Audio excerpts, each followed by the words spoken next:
বিহু উদযাপন হ'বলৈ গৈ আছে সেয়া আমাৰ নিৰ্বাচনৰ কাৰণে বিশেষভাৱে আমি সেই দিনটো যিটো ধাৰ্য কৰা দিনটোত 1 আৰু 2 মে' তাৰিখে আমি অনুষ্ঠিত কৰিব পৰা নগ'ল আৰু আমি সেই দিনটো আমি অলপ আগুৱাই আনিছোঁ। আমাৰ 27 আৰু 28 এপ্ৰিল তাৰিখে আমাৰ বিহুখনি আমাৰ ইয়াত ৰহনৰ বাকৰিত আমি অনুষ্ঠিত কৰিবলৈ লৈছোঁ। আমি আমাৰ সন্মানীয় সংবাদকৰ্মীসকলৰ যোগেদি সদৌ অসমবাসী তথা আমাৰ ৰহনবাসী ৰাইজক এটা কথাই আমি ক'ব বিচাৰিছোঁ যে এইখন এখন ঐতিহাসিক আমাৰ ৰহন অঞ্চল। আমি ইয়াত প্ৰত্যেক দুবছৰৰ মূৰে আমাৰ বিহু আমি বাপতি সাহোন আমাৰ যি বিহু আমি উদযাপন কৰি আহিছোঁ আৰু এইবাৰ আমাৰ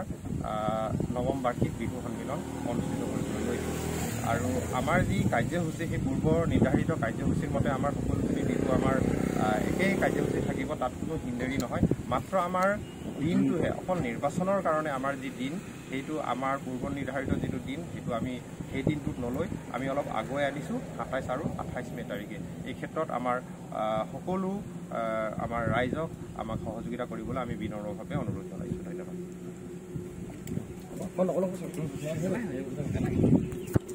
বিদ্যালয়ত আমি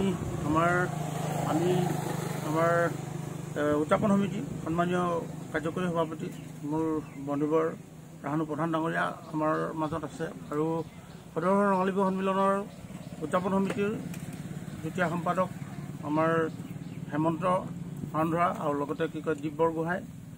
আৰু স্থায়ী সমিতিৰ সন্মানীয় সম্পাদক দ্বয় তিলক বৰগোহাঁই, তনুজ বৰগোহাঁই, আমাৰ সকলো আমাৰ সদৌ ৰঙালী বিহু সন্মিলনৰ উদ্যোক্তা যুৱ বন্ধুসকলক আমি প্ৰথমতে ধন্যবাদ জ্ঞাপন কৰিছোঁ। লগতে আমাৰ মাজত উপস্থিত হোৱা আমাৰ বিভিন্ন সংবাদকৰ্মী বন্ধুসকল সৰ্বপ্ৰথমে আমাৰ সদৌ ৰঙালী বিহু সন্মিলনৰ তৰফৰ পৰা আন্তৰিক শ্ৰদ্ধা জ্ঞাপন কৰিছোঁ। আমাৰ 9ম দ্বিবাৰ্ষিক সদৌ ৰঙালী বিহু সন্মিলনখনি আমি সদৌ ৰহন ভিত্তিত সদৌ ৰহনৰ সমূহ ৰাইজে লগ লাগি আমি দুবছৰ মূৰে দ্বিবাৰ্ষিক ৰঙালী বিহুখনি আমি উদযাপন কৰি আহিছোঁ আৰু এইবাৰ আমাৰ মে' 1-2 আৰু বহাগৰ আছিলে আমাৰ 17-18 তাৰিখ আৰু আমাৰ প্ৰথম পৰ্যায়ত পঞ্চায়ত নিৰ্বাচনৰ যি দিন ঘোষণা কৰিলে আমাৰ নিৰ্বাচন আয়োগে, তো আমাৰ 2 মে'ত আমাৰ ইয়াত নিৰ্বাচন হোৱাৰ কাৰণে আমাৰ বিহুখন আমি সেই দিনটোত আমি অনুষ্ঠিত কৰিবৰ কাৰণে আমাৰ যি উপায়ুক্ত কাৰ্যালয়ৰ পৰা আমাৰ যি অৰ্ডাৰ কপি লাগে বা পাৰ্মিশ্যন লাগে সেই পাৰ্মিশ্যনটো আমি নাপাম আৰু সেই গতিকে আমি এবাৰ অকণমান তাতকৈ আমি দিনকেইটা আগুৱাইছোঁ যে আমাৰ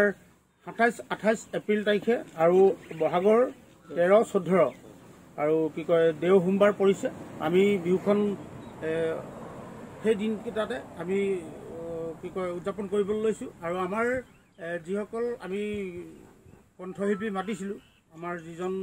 সাংস্কৃতিক সন্ধিয়াৰ মূল আকৰ্ষণ কণ্ঠশিল্পী তেখেতৰ লগতো আমি যোগাযোগ কৰিছোঁ। আমাৰ চাউণ্ডৰ যাৰ লগত এগ্ৰিমেণ্ট আছিলে তেখেতৰ লগতো আমি আলোচনা কৰি সেই দিনটোতে তেখেতলোকে ল'বৰ কাৰণে তেওঁলোকে দিন আমাক দিছে আৰু সেই দিনটোতে আমাৰ সদৌ ৰঙালী বিহু সন্মিলনৰ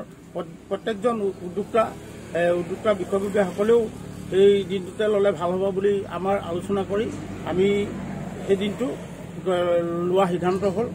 আৰু আমাৰ ৰহনৰ বিহু মেলাৰ আমাৰ ৰহনৰ বাকৰিত আগতে যি ধৰণে আমাৰ সদৌ ৰঙালী বিহু সন্মিলনখনি উদযাপন কৰি থকা হৈছে ঠিক এবাৰো তেনেকৈ উদযাপন কৰা হ'ব আৰু সমূহ চৰাইদেউবাসী ৰাইজক, সাপেখাতিবাসী ৰাইজক, অসমবাসী ৰাইজক আমি বিহুৰ ওলগ জনোৱাৰ লগতে আমাৰ এই বিহুখন আমাৰ এই বিহুতলীত সকলো ৰাইজে আহি উপস্থিত হৈ বিহু প্ৰদৰ্শন বিহু উপভোগ কৰিব বুলি বিনম্ৰ অনুৰোধ জনাইছোঁ। ধন্যবাদ। আৰু লগতে আমাৰ সংবাদকৰ্মীসকলকো আমাক এই সমূহ এই সংবাদ মাধ্যমৰ যোগেদি যে আমাৰ এই দিন আমি যি দিন লৈছিলোঁ প্ৰকৃততে তাৰ পৰা যে আমি অকণমান কেইদিনমান আগতীয়াকৈ অনুষ্ঠিত কৰিবলগীয়া হ'ল, এইখিনিত সহায় সহযোগিতা কৰি দিয়াৰ কাৰণে মই বিশেষভাৱে সাংবাদিক বন্ধুসকলক বহুত বহুত ধন্যবাদ জ্ঞাপন কৰিছোঁ সদৌ ৰঙালী বিহু সন্মিলনৰ তৰফৰ পৰা ধন্যবাদ।